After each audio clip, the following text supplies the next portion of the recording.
Mbaniriza nnyo mu Mukama waffe Yesu Kristo, mwe mwenna abatulaba eyo. Njagala okubebaza emirimu gye mukola. Mukama gy'abakozesa emingi, nsaba Mukama abawe nnyo omukisa. Mu kiseera kino njagala okutegeeza nti kye kiseera mwe tuzze ate tuwulira ekigambo kya Katonda ekituzaamu amaanyi, ekituzaamu essuubi, ng'ayogera nammwe si mulala ye muweereza wa Mukama w'ekkanisa eno, Omusumba Kato Isaac. Njagala okwebaza olw'olugendo luno olw'okukkiriza lwe tutambudde okumala ebbanga eddene. Weebala okunywerera mu Mukama waffe. Nsaba Mukama akwongera amaanyi oyongere okunywerera mu lugendo. Mu kiseera kino njagadde tugabanire wamu obubaka buno obuliko omutwe ogugamba nti lemera ku Yesu Kristo onooba omulamu. Lemera ku Yesu Kristo onooba omulamu. Katusabe. Ayi Katonda Kitaffe, Katonda atwagala, mu linnya lya Yesu Kristo tujja mu maaso go. Weebale olw'ekirabo eky'obulamu ky'otuwadde nga tugenda okugabana ku kigambo kyo. Kkiriza Omwoyo Omutukuvu atuluŋŋamye atereeze obulamu bwaffe nga bw'oyagala, ku bwa Yesu Kristo omulokozi waffe. Amiina. Omutwe guno njagadde tugugabaneko naawe, era njagala okutegeeza ekigambo okulemerako kigambo kikulu nnyo okukimanya. Alemerako aba atya? Alemerako akola atya? Olunaku lumu Yesu Kristo yatambula n'atuukako mu kifo ekimu kye tugenda okugabanako mu bubaka buno. Yesu Kristo ng'ali ku nsi kuno yakola omulimu omulungi mu bifo bingi, nga n'omulimu omulungi gwe yakola, amawulire amalungi ge njagala okutegeeza mu bubaka buno: abalema baavaawo batambula, abazibe b'amaaso nga balaba, n'abafu mwanatu abaali bafudde ne bazuukizibwa.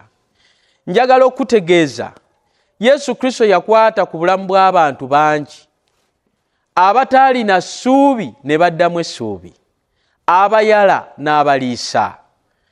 Olwaleero tugenda kwetegereza ku mulimu gwa Yesu Kristo gwe yakola, gw'akyakola n'okutuusa leero, gw'akyakola ne ku bulamu bwo. Yesu Kristo, bwe nsoma Bayibuli yange eno, tugende naawe mu kitabo kya Makko essuula ey'okubiri olunyiriri olusooka, ennyiriri 5 mwe mugenda okubeera obubaka bwe ŋŋenda okugabanako awamu naawe. Katugende ku lunyiriri lwennyini. Agamba bw'ati, ŋŋambye Makko essuula ey'okubiri olunyiriri okutandikira ku lusooka. Agamba bw'ati: awo ennaku bwe zaayitawo n'ayingira nate mu Kaperunawumu, ne kiwulirwa ng'ali mu nju. Ayogerwako ono yaani? Ye Yesu Kristo. Yesu Kristo bwe yali ku nsi kuno yalina mikwano gye, n'okutuusa leero alina mikwano gye, yenze naawe. Yesu Kristo abamwagala bamusembeza. Era njagala kutegeeza obubaka buno, bw'oba weetaaga Yesu Kristo, mwangu nnyo okujja w'oli. Yesu Kristo mu mboozi eno yali akyadde mu nju yaani? Ennyiriri zitulaga waggulu nga yali akyadde mu nju ya Peetero. Peetero y'omu ku baali mikwano gya Yesu, nfanfe. Era njagala okutegeeza naawe oli mukwano gwa Yesu, gwasobola okuwa obudde, gwakyalira, naye ng'ekimu kyazisizza gy'oli ayina ensonga, kubanga oli mukwano gwe. ne kiwulirwa ng'ali mu nju. Mbagambye enju yali ya Peetero ng'amukyaliddeko nga mukwano gwe. Wulira olunya olwokubiri lwe ŋŋenzeeko. Ne bakuŋŋaana bangi n'okujyawo ne batajyawo nate newankubadde mu mulyango, n'ababuulira ekigambo. Mukwano gwange omwagalwa, ensonga eno nayo togibuusa maaso. Yesu tasobola kukyala mu nju yo n'atalekaamu ssuubi. Yesu tasobola kulaba abantu be nga bamwetaaga n'aleka nga bagenze oba bazzeeyo nga bwe babadde. Invitation wano Bayibuli bwetulaga tewaali muntu yenna yaweebwa baluwa ey'okukyala. Yesu mbagambye yali akyalidde mukwano gwe Peetero, nga naye bw'ofuna mukwano gwo n'akukyalira. Yesu bw'akyalira Peetero, Bayibuli egamba ne kiwulirwa ng'ali mu nju ya Peetero, ne bakuŋŋaana bangi. Bayibuli gyensoma tendaga nti waliwo invitation cards ezaweebwa abantu. Kiki ekyakuŋŋaanya abantu? Kubanga Yesu Kristo eyali akyadde mu nju ya Peetero, ensi yali emwetaaga. Kubanga Yesu eyali alabikidde mu nju ya Peetero, Peetero si yali amwetaaga yekka, abantu bangi baali beetaaga Yesu. N'okutuusa leero abantu beetaaga Yesu. Wulira ebigambo bino. Abantu nga tebaweereddwa kaadi ebayita, bo bwe bawulira Yesu bajja newankubadde tebaweereddwa kaadi ebayita, kubanga Yesu yeetaagibwa buli omu. Bwe baawulira nga Yesu akyadde mu nju ya Peetero, tebaalinda kuweebwa kaadi nti mujje. Bwe baawulira nga agenze mu kibuga Yerusaalemi, abantu baakuŋŋaaniranga awo. Bwe yagendanga, Bayibuli egamba n'olumu baamuziizanga ne bataataaganya puroguramu ze. Nga lwaki bakikola ekyo? Kubanga Yesu ayaayaanirwa ensi yonna. Yesu ayaayaanirwa abantu bonna. Kiki kye bamwetaaza? Kubanga Yesu awonya. Haleluya! Njagala okukutegeeza mukwano gwange, abantu bwe baakuŋŋaana, Bayibuli eŋŋamba Yesu bwe yalaba abantu nga bakuŋŋaanye n'ababuulira ekigambo. Yesu tasobola kuleka bantu bakuŋŋaanye n'abaleka baddeyo nga bwe bazze, kubanga ekigendererwa kye, missoni ye enkulu, ekyamuleeta kwe kunoonya abo abaabula. Ekyamuleeta kwe kujjanjaba emitima gyabo egimenyese. Ekyamuleeta kwe kuwonya endwadde ez'omubiri n'ez'omwoyo. Olwaleero osobola okukkiriza Yesu ayogere ekigambo mu bulamu bwo, asobole okujjanjaba obulamu bwo. Wali agadde Yesu akwate ku bulamu bwo bukyuke, kkiriza ekigambo kye ng'ayogera naawe. Yesu n'ababuulira ekigambo. Olw'okuba mbagambye nti abantu bangi baali beetaaga Yesu olw'ebyo by'azza akola mu bitundu eby'enjawulo, ng'awulira. Yayitako mu kitundu ekimu n'awonya omwana wa Yayiro, n'ayitako mu kitundu ekimu n'awonya abazibe b'amaaso nga Batimaayo n'abalala. Yesu olw'okuba buli kitundu mwe yayita yagenda akola ebyamagero bingi. Ekyo kye kinoonyesa Yesu Kristo n'okutuusa leero abantu bamwetaaga akole ebyamagero mu bulamu bwabwe. Bayibuli egaanye ne bakuŋŋaana bangi n'okujyawo ne batasobola kujyawo, ne bajjula. Kaŋŋende mu maaso. Olunya olwokusatu, ne bajja abaaleeta omulwadde akoozimbye nga bamwetisse bana. mu bantu bonna abaawulira na bano baali bava lugendo bazze batambuza omulwadde waabwe okumala ebbanga. Bamututteko mu malwaliro, yogera eddwaliro erikulinaanyaawo okumpi. Bamututteko mu badoctors, bamututteko mu bakugu, naye abakugu ne batasobola kukola ku bulwadde bwe. Omuntu ono yali amaze ebbanga ddene nga yakozimba, ali ku katanda, bamuweerawo akatunda n'essuubi ly'abajjanjaba nga ligenda liggwayo.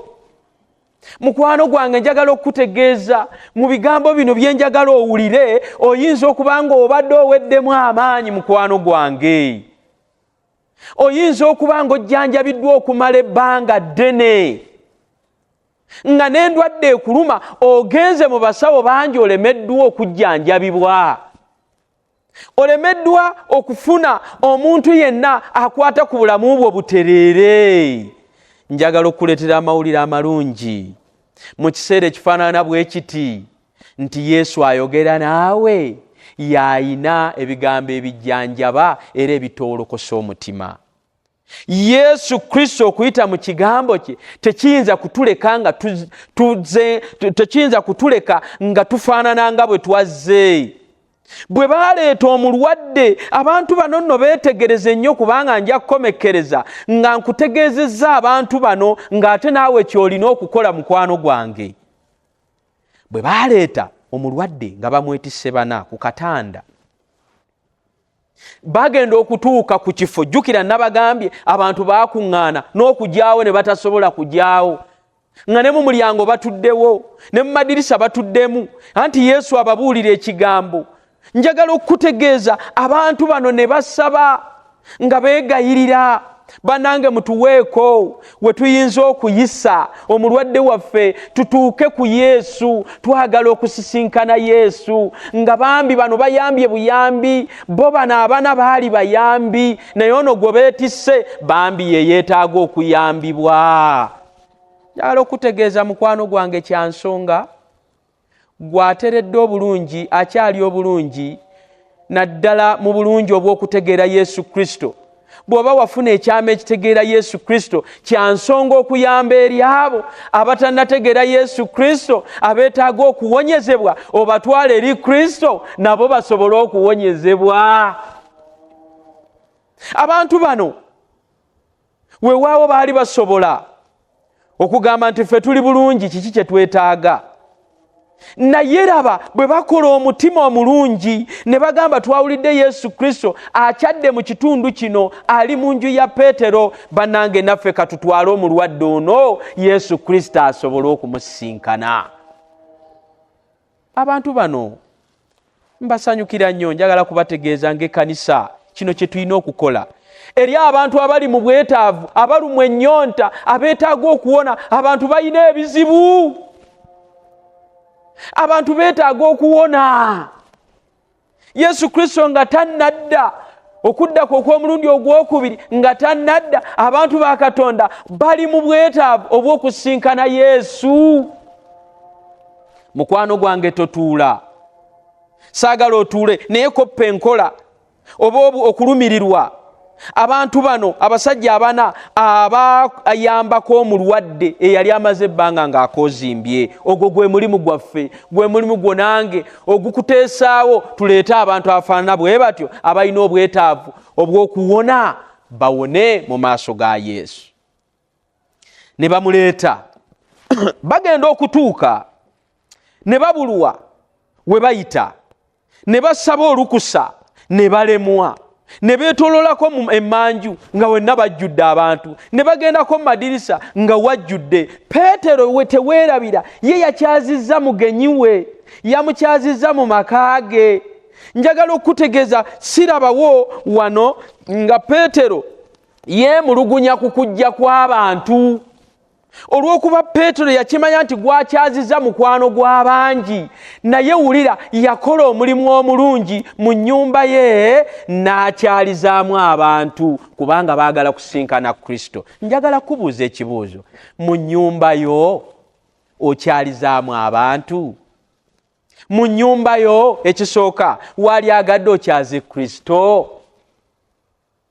era Kristo oyo gw'olina mu nnyumba yo alabiddwa abantu. Kristo oyo gw'okyaziza mu bizinensi yo alabiddwa abantu. Abantu balabye Kristo mu bizinensi yo. Abantu balabye Kristo mu bulamu bwo mu nneeyisaayo. Abantu balabye Kristo gy'otambulira yonna. Peetero nakkiriza era teyeemulugunya. Abantu bano nga banoonya bambi wa we bayisa omulwadde waabwe, ndaba nga baalaajana ne bagezaako okwegayirira, abantu ne bagaana. Njagala okutegeeza abantu bulijjo si bonna abayinza okukkiriza abali obubi basinkane Kristo. Yensonga lwaki osobola okusanga abangi nga twebase, tetumanyi na buvunaanyizibwa bwaffe, nti tulina okukkiriza abantu abo abali obubi okutusingako basemberere Kristo bawonyezebwe mu mbeera ezibatawaanya. Ate njagala okutegeeza bonna abaali bakuŋŋaanya wali Yesu Kristo, tolowooza nti bonna baali ku nsonga eyagala okuwonyezebwa. Abantu bangi basobola okwetayirira ne basobola okujjula awantu, naye nga n'abamu tebalina na kigendwa kya kukyusa bulamu bwabwe. So nga ate era eri abo abaagala okusinkana Kristo basobola okulemwa ku lwabo. Naye njagala okutegeeza ebigambo bino, weetegereze tugenda mu lunyiro lwokuna. Agamba ebigambo bino binsanyusa nnyo. Binsanyusa nnyo y'ensonga lwaki omutwe gw'ekyokuyiga obubaka buno buliko omutwe ogamba nti lemera ku Yesu onoomufuna. Lemera ku Yesu mukwano gwange onooba omulamu. Wulira olunyiriri luno olwokuna nga njagala kuwunzika. Agamba naye bwe baalemwa bano abeetisse abana abaaleeta omulwadde akoozimbye, naye bwe baalemwa okumusemberera olw'ekibiina ne babikkula waggulu ku nnyumba we yali, ne bawummulawo ekituli ne bamussiza. Wulira, ne bawummulawo ekituli ne bamussiza ku kitanda akoozimbye kwe yali agalamidde. Abantu bano ndaba obumalirivu bwabwe. Baaligambye endwadde teruma ffe, si ffe tulina obwetaavu obw'amaanyi. Abantu bano baasala amagezi gonna ne bagamba nedda, tetusobola kuddayo kubanga waliwo omuntu ono yeetaaga okusinkana Yesu. Ekigendererwa kyaffe tekinnaba kutuukirira, tetunnaba kuggusa mulimu. Njagala okutegeeza mukwano gwange, gwali eyo tokoowa mu mulimu gw'okola bw'obanga tonnaba kuguggusa. Njagala okubategeeza enkomerero y'omulimu guno egenda kubaawo nga Yesu Kristo akomyewo. N'olwekyo mukwano gwange, nga tonnaba kuggusa mulimu tokoowa. Lemerako ng'abasajja bano bwe baalemerako. Bwe beetooloola ne bamanya nti abantu bagaanyi, abantu kati kankubuulire na kino mukwano gwange, osobola okuyingira mu kkanisa ng'ozze ng'okimanyi nzize kusinkana Yesu. Njagala okusooka okugumya n'okuzzaamu amaanyi, oyo Yesu gwe wajja okunoonya mu kkanisa mwali. Tovaawo nga tomulabye. Era njagala kutegeeza Yesu waffe mulamu, era mwali mu kkanisa ayogera n'abantu be abajjanjaba. Weewaawo waliwo abatannawona naye Yesu akyalimu, ekigambo kiki kyalimu, Yesu akyayogera, Yesu akyawonya. Toyina kuggwaamu maanyi. Ojja kusanga ng'omu ku baweereza abali mu kkanisa yakuziizizza okulaba Yesu. Ojja kulaba ng'oluusi ayinza kuba mukulembeze, saagala kumentioninga linnya lyonna oba na kitongole kyonna, naye asobola okulemesa. Njagala okuzzaamu amaanyi, tewaba omuntu yenna akulemesa okulaba Yesu. ne bwoba obadde otudde mu kifo ekimu n'ofulumamu ebweru n'osanga nga waliwo gw'osanze akituddemu, nedda tonyiiga mukwano gwange, tokola ntondo. Awali Yesu tebakolerawo ntondo. Balemerako obulemezi kubanga ekigendererwa eky'okusinkana Yesu tekinnaba kuggwa. Kyusa ekifo ekirala, tuula awalala. Oli bwakulemesa weewawo abantu bakuŋŋaanira mu kkanisa, naye n'ekibakuŋŋaanyiza mu kkanisa, endwadde ezo ezibatawaanya okuziyiza abalala okulaba Yesu, nabo baba bazze endwadde zaabwe ziwone. Njagala okutegeeza yensonga lwaki todduka mu kkanisa lwa ŋŋambo. Mukwano gwange, n'abo ab'eŋŋambo bakuŋŋaanira wali Yesu baagala kuwonyezebwa. Todduka mu kkanisa lwa mpalana, todduka mu kkanisa lwa njogera mbi. Abantu bakuŋŋaana mu kkanisa ya Mukama, bakuŋŋaanira wali Kristo nga balina enjogera embi, balina fitina, balina bampalana, balina eŋŋambo, balina ebintu ebirwadde byonna. Ekibakuŋŋaanyisa wali Yesu nabo baagala kuwona. Nze ekyo kye nategeera mu kkanisa. Kyova olaba teri muntu ayinza kunzijja mu kkanisa. Ekkanisa eno awali Yesu wenteekwa okufiira. Haleluya. Wenteekwa okumaliriza omulimu gwange ogw'okuwonyezebwa. Ensonga yange nga tennaggwa siyinza kuva mu kkanisa, naawe tova mu kkanisa w'omukwano. Tova awali Yesu. Kya nsonga nnyo kino okitegeere nti awali Yesu w'ogenda okuwonera wokka. Abasajja bano beetayirira abantu ab'ekika ekyo nga balemye ne bagamba no, tuteekeddwa okusala amagezi. Nsaba mukwano gwange osala amagezi olabe engeri gy'oyinza okusinkana Yesu. Bwe beetooloola ne balaba ng'embeera ebasobedde, Bayibuli egamba ne balinnya waggulu ku nnyumba. Ani yabawa permission? Tewali. Beebuuza ku Peetero nannyini nnyumba, tewali. Ne bawalampa ennyumba, ombalaba awo nga batetenkanya, baleese eddaala oba baalijjawo amangu ago, ne bawalampa ennyumba ya Peetero, tebasabye lukusa, ne bawummulawo ekituli. Abantu nga baagala okusinkana Yesu basala gonna. Njagala okutegeeza mukwano gwange, sala gonna osinkane Yesu. Ne bawummula ekituli. Bayibuli egambye ne basiza omulwadde, ne bamusiza ku katanda kwe yali agalamidde. Wulira nga mmaliriza ebigambo bino. Nsaba mukwano gwange mmalirize wamu naawe. Njagala okutegeeza nina ensonga lwaki obubaka buno nabutaddeko omutwe ogugamba nti lemera ku Yesu onooba omulamu. Bwe bamussa ku kitanda, omulwadde ejjukira ye yali teyeesobola. Abayiiya be baluwa be bano abayambi. Mwanattu ne bayiiya ne batetenkanya. Njagala kubuuza mukwano gwange, otetenkanyiza kyenkana ki okusala amagezi oyo ateesobola okumutuusa awali Yesu? Sataani atuleetedde embeera etayagalizza balala kuwona. Mukama atusaasire tulabike ng'abasajja bano abaakola okulemerako, bo nga si balina obwetaavu obuli awo bw'amaanyi, naye nga beetaaga batuuse ono ateesobola bamutuusa awali Kristo. Ogwo gwe mulimu gwaffe nga SDA Church. Njagala okubategeeza bammemba ffenna twetaaga okuwulira, tubeere n'obwagazi, tufube nga bwe kisoboka tutuuse abantu awali Kristo. Ekyo Kristo kyatwagaza. Olunyolo olwokutaano olw'emmaliriza nalwo,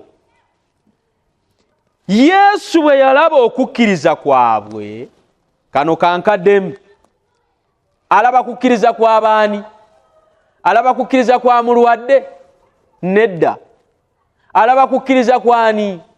Alaba kukkiriza kwa bano abalemeddeko. Njagala okutegeeza buli lwokola omulimu omulungi okusembeza abo abalina obwetaavu eri Kristo, ofuna krediti y'amaanyi. Ate njagala okuwa amawulire amalungi, n'oyo gw'osembezezza asigala muwanguzi. Mu mulimu guno njagala okuzzaamu amaanyi mukwano gwange. Tugenda kufuna empeera nnene nnyo olw'okuleeta abo, olw'okwenyigiramu, olw'okulemerako nga tuleeta abo abalina obwetaavu eri Kristo. Bagenda kuwona, naye naffe tugenda kubaako n'empeera gye tufuna. Era njagala okutegeeza Yesu, olunyiri luno lugambe, Yesu bwe yalaba okukkiriza kwabwe, wulira ebigambo bino binsanyusa bwe mba mbisoma, n'agamba nti, Yesu bwe yalaba okukkiriza kwabwe, n'agamba akozimbye nti, mwana wange ebibi byo bikuggiddwako. Haleluya! Bw'alaba okukkiriza kw'abano abasajja batetenkanyiza, bayise mu buli nsonda, bagezezzaako ne mu ddirisa, njagala okubategeeza Yesu ye yekka alina amaaso agalengera ewala okusukka kufa abantu. Yesu ye yalaba okuyiiya kw'abantu bano weewaawo bangi abaali bamwetoolodde, naye Yesu Kristo ye eriiso lye lisobola okulaba omuntu oyo omu amunoonya. Bwe yalaba okukkiriza kwabwe, kyava agamba omulwadde gwe baleese nti, mwana wange ebibi byo bikuggiddwako. Nsaba owulire ebigambo bino nga bibyo, nange nsaba ebigambo bino mbiwulire nga byange. Omulimu gwe tukola omulungi ogw'okusinkanya abantu eri Kristo mulimu gwa kitiibwa nnyo. Njagala okubategeeza si bonna abaagobereranga Yesu nti baali beetaaga okuwonyezebwa, naye Yesu Kristo bwe yatunulanga n'alengera alina obwetaavu, Yesu n'amusaasira. Haleluya! Mujjukire omusajja Battimaayo mu nkuyanja y'abantu mu gganga ennene, ekibiina Yesu kye yali atambula nakyo nga kimwetoolodde. Yesu bwe yawulira okuyaayaana kwa Battimaayo n'ayimirira wakati mu kwogera kw'abangi, n'agamba, no, waliwo aneetaaga. Yesu amatu ge gasukka ku luyoogaano. Omukyala eyali aladde ekikulukuto, ffenna gwe tujjukira obulungi, olunaku olwo yagamba, siva wano akiri ne bwe naakoona ku kyambalo kya Yesu engalo yange kinaamala, kubanga mukkiriza nti oyo gwe nsisinkana y'ayinza okumponya. Era bw'akoona ku kyambalo kya Yesu, mu bantu abangi eriiso lya Yesu olw'okuba lirengerera wala, amatu ge olw'okuba gawulira wala, ebirowoozo bye olw'okuba bisukka abaana b'abantu, Yesu Kristo kyava ayogera eddoboozi nti, ani ankoonyeeko? Waliwo ankomyeko. Mujjukira bulungi abaali bamwetoolodde nga bagamba, ate ani akukoonyeeko? Tubadde abantu bangi. Yesu Kristo, olinga ebigambo by'obuzza tetubitegedde bulungi. Ye ng'akikakasa kubanga alina okutu kwa njawulo, alina amaaso ga njawulo, n'ebirowoozo bye bya njawulo okusuka ku baana b'abantu. Omukyala kyava avaayo, bambi n'amateeka gaali tegamukkiriza. Kyava avaayo mu kutya, n'agamba, nze nkukoonyeeko. Yesu Kristo amangu ago n'akola ku kizibu ky'omukyala oyo immediately. Nsaba Mukama akuwa omukisa. Nsaba tutegeere nnyo nti okusemberera Yesu tetuyinza kuddayo nga bwe twazze. Lemerako, obubaka buno badde butunyweza, lemera ku Yesu gwe mukwano gwange. Oli mulwadde, olina ekizibu ekikulemeddeko, lemera awali Yesu ojja kuwonyezebwa. Olina ebizibu ebikutawaanya, emitawaana gy'ensinga bwe giri, mukwano gwange nkukowoola nga mmaliza obubaka buno, lemera ku Yesu onooba omulamu. Njagala okutegeeza mukwano gwange, ebizibu bingi ebitulumba, batugoba mu mayumba, abantu batuwalana, bizinensi batugoba, bambi wateekaka bizinensi ko ne COVID yakataataaganya, naye ate waliwo COVID part 2, be bantu abeetoolodde abatulemesa. Njagala okutegeeza omulimu gwo gukwase Yesu ajja kutereeza byonna. Ebimu ebizibu bye tufunye bikwatagana na kukkiriza kwe twakkiriza. ebika byatukyawa, abantu batuzaalukuka dda. Neewunya ekigambo kuzaalukuka sinaba nakukitegeera nnyo makulu gaakyo, kubanga nze ne bonzaalukuka nga neetaaga kutegeera Yesu wange kaabuleŋŋana okunzaalukuka. Seetaaga kutegeera kirala bwe ntegeera nti awali Yesu nfuna emirembe. Nsaba Mukama akuwa omukisa, nsaba akuteeketeeke mu bubaka buno. Wulira ekigambo ekikulu nti weetaaga okulemerako, Yesu naye anaakuwonya. Nsaba Mukama akuwa omukisa, obeera omuwanguzi, ffenna tuwangulire wamu ku bwa Yesu Kristo omulokozi waffe. Katusabe. Ayi Katonda Kitaffe omwagalwa, oli wa kisa kingi, oli wa kwagala. Tukugulumiza, tukuwa ekitiibwa, kubanga oli Katonda waffe ate naffe tuli bantu bo. Tukkiriza nti oyogedde n'abantu bo mu kiseera kino. Tewali ky'otayogedde ekyo kye wateeseteese okwogera n'omuntu oyo andaba. Tewali kye wateeseteese mu nze abadde ayogera kitatuuse ku bantu bo. Kakkanya emitima gyaffe Mukama, nga tukunoonya mu nsi ey'ebizibu efaanana bw'eti. Yesu Kristo otulabikire, obulamu bwaffe busobole okuwonyezebwa. Yesu Kristo bw'oliba olabisiddwa ku biro eby'eggulu, tulyoke twanjule bangi abo be tuleese eri Kristo, oba ng'owonyeza bangi. Tulabye nga kya nsonga okutwala omukisa okusembeza abangi eri Kristo abo balina obwetaavu okusisinkana. Tuwe omukisa Mukama, otuwe obuwanguzi ku bwa Yesu Kristo omulokozi waffe. Amiina.